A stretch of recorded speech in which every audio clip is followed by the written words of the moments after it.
Day one of the Valspar Championship, highest ranked player in the field, Henrik Stenson, having himself a day. Lowest career round in the state of Florida, 64 for Stenson. He's 2 off the lead.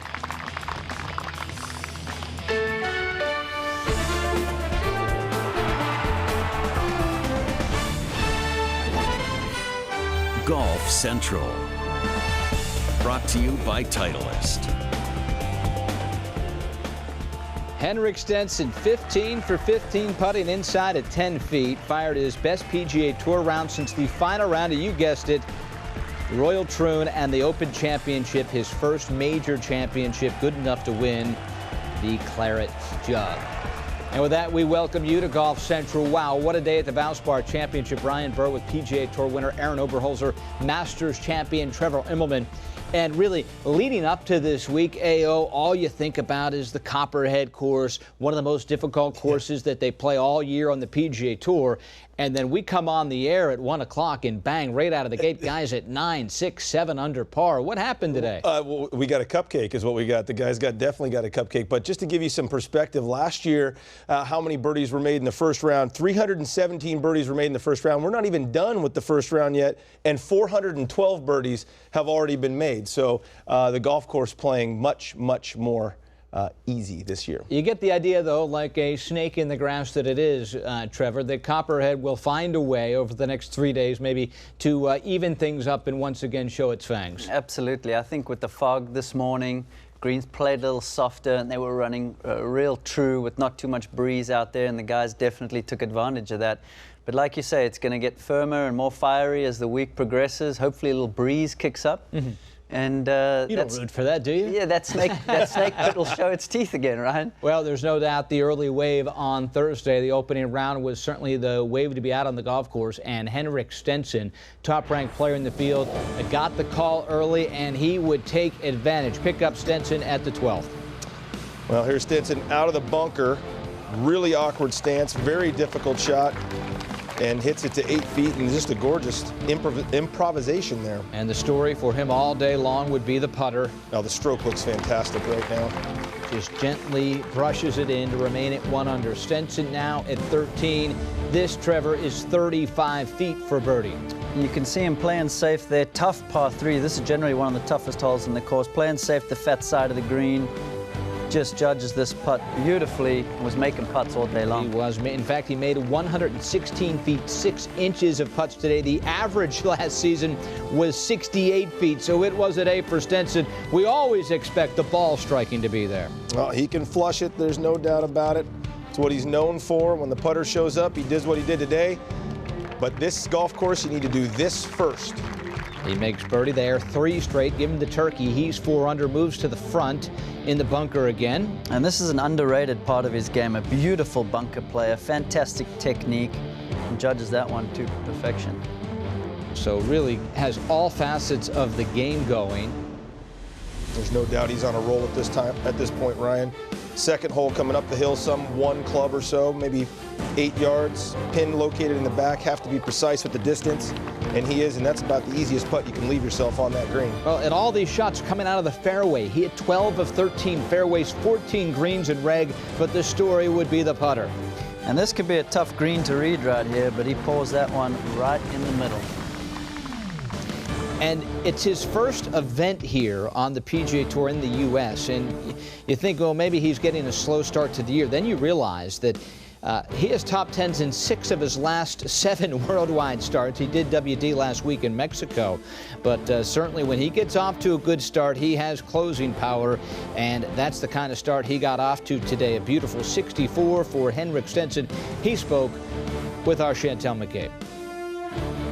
It's always nice, especially when you got good conditions like it was. It was, you know, the morning is the time for scoring around here, and the breeze is picking up, and this place can be pretty tough in the afternoon if it gets pumping. So it's certainly a good idea to be quick out of the blocks in the morning round, and we did that. And this is one tournament out of a few leading up to Augusta. So of course we want to try and get some answers of where the game's at, and try and improve on things that need to be improved. So yeah, I'm very happy with that, and especially the putting, long game. I can go to the range and work a little bit on again. With the Masters only less than a month away, where is your game at this year compared to this time last year? I don't think I've been playing super good anytime going into Augusta. So I'm just working away, and it's I wouldn't say it's any better or any worse than it has been in the previous couple of years. So we got some work to do, but I'm not too worried about it. The reigning Open champion says he has come to the Valspar Championship looking for answers as the Masters is now on the horizon. Well, looking for answers, 12 out of 13 fairways check, 14 greens check, and 15 of 15 on putts inside 10 feet check. That's how you go shoot a 64. How about that putter today, though? Just an incredible amount of feet made from Henrik Stenson. Yeah, I mean, like you say, the ball striking was what we normally get from Henrik, but the putting was just fantastic today. We saw him make so many putts. We're going to take a look at some of the putts he makes here. He works with a guy by the name of Phil Kenyon, who's a putting instructor over on the European Tour. And you can see with the technique, he gets a nice wide stance, gives him a good base, and then he really goes ahead and rocks his upper body with not too much wrist hinge. You can see there.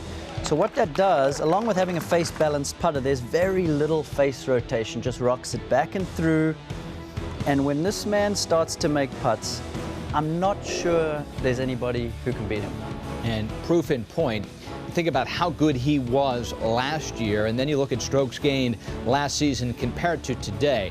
And plus 3.83 AO. Those are ridiculous numbers. Oh, for Stenson, for sure. I mean, because he's not known for his putting. He's not a guy who goes out there and is going to light it up with his putter. He's more known for his iron play, his play off the tee, obviously.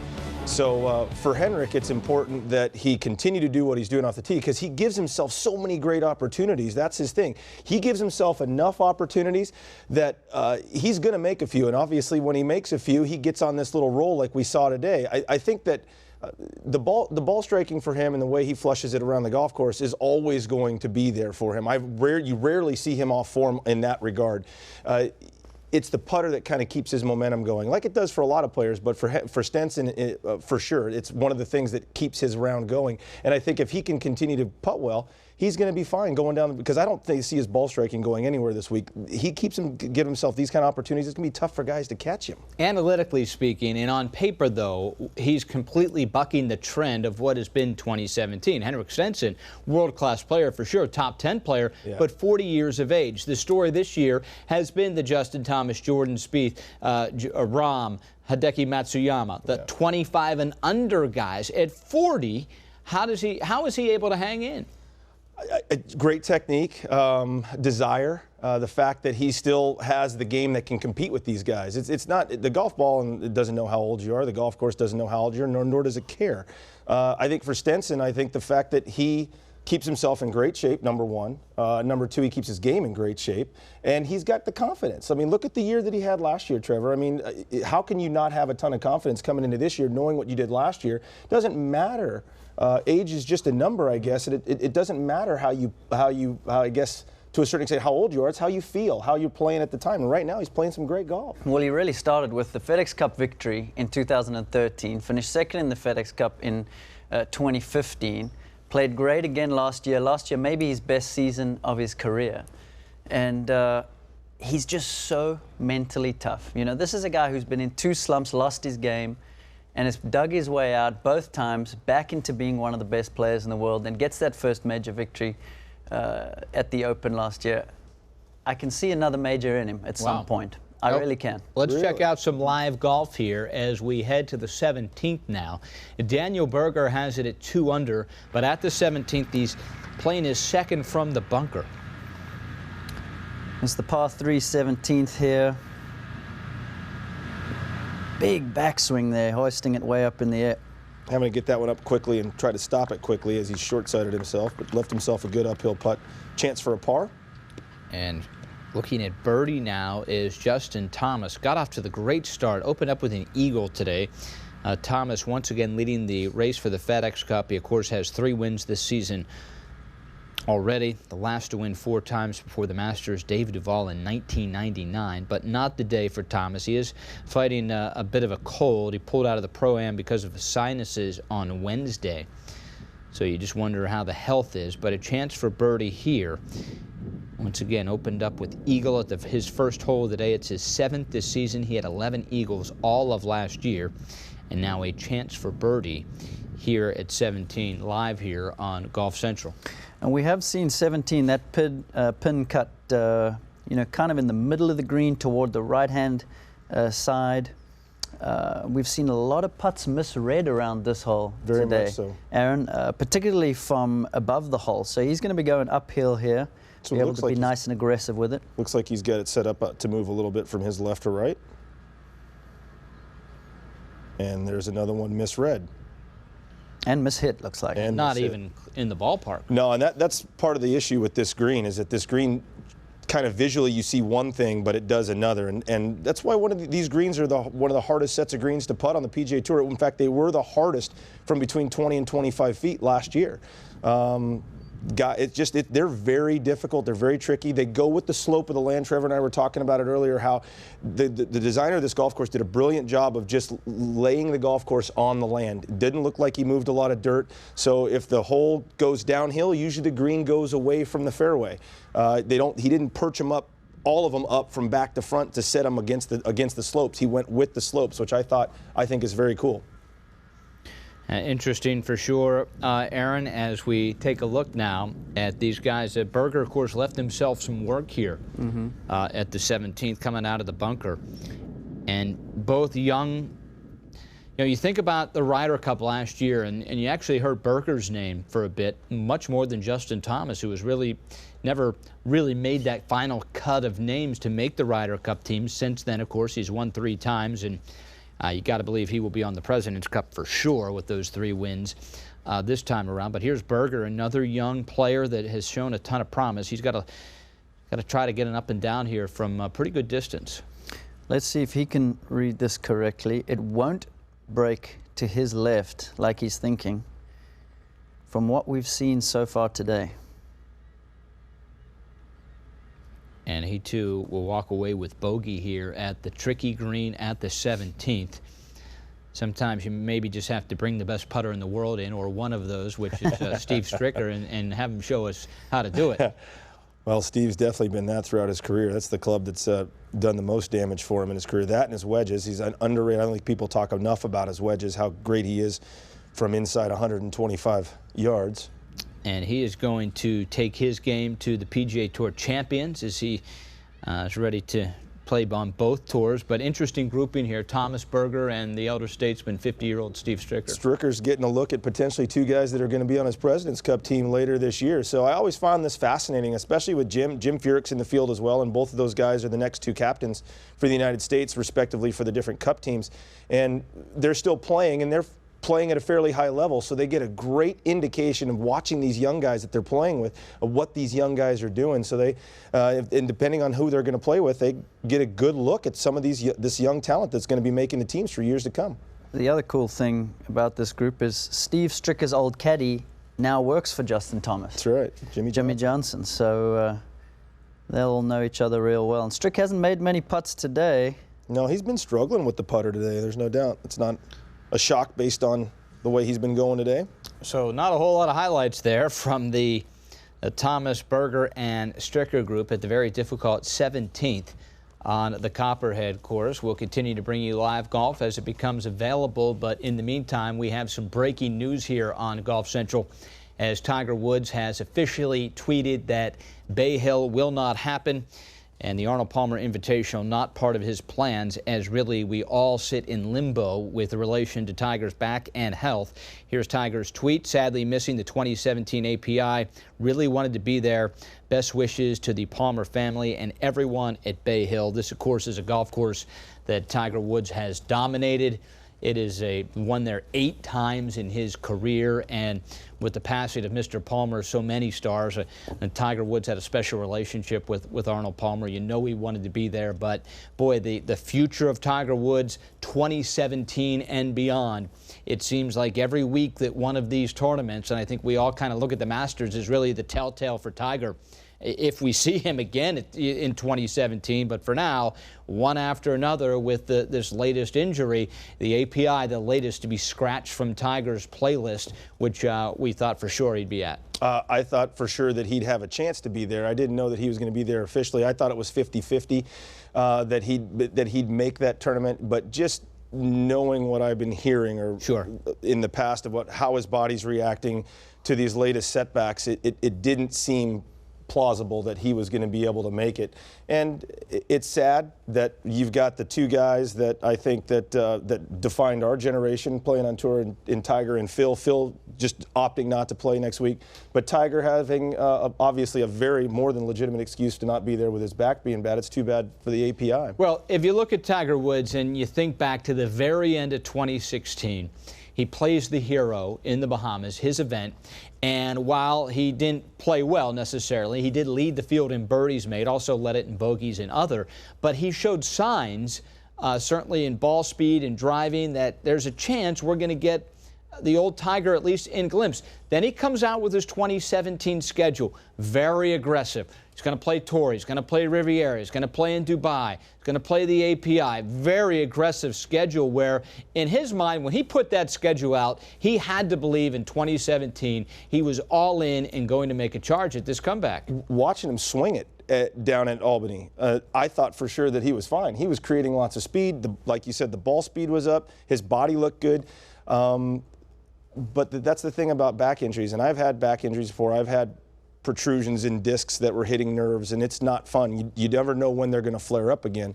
And the problem with Tiger now with 3 microdiscectomies is that he's got some significant damage down there, and he just, with the speed that he creates in his body, it's going to be easier to injure that at the speed that he wants to swing the golf club. It's obviously, very disappointing news. I'm a huge Tiger Woods fan.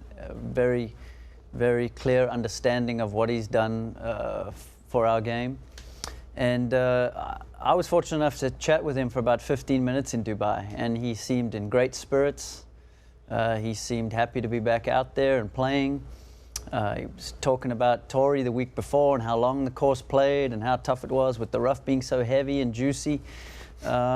But then, as you see from this footage, once the gun went off at Dubai, he looked a little ginger, he looked a little uncomfortable.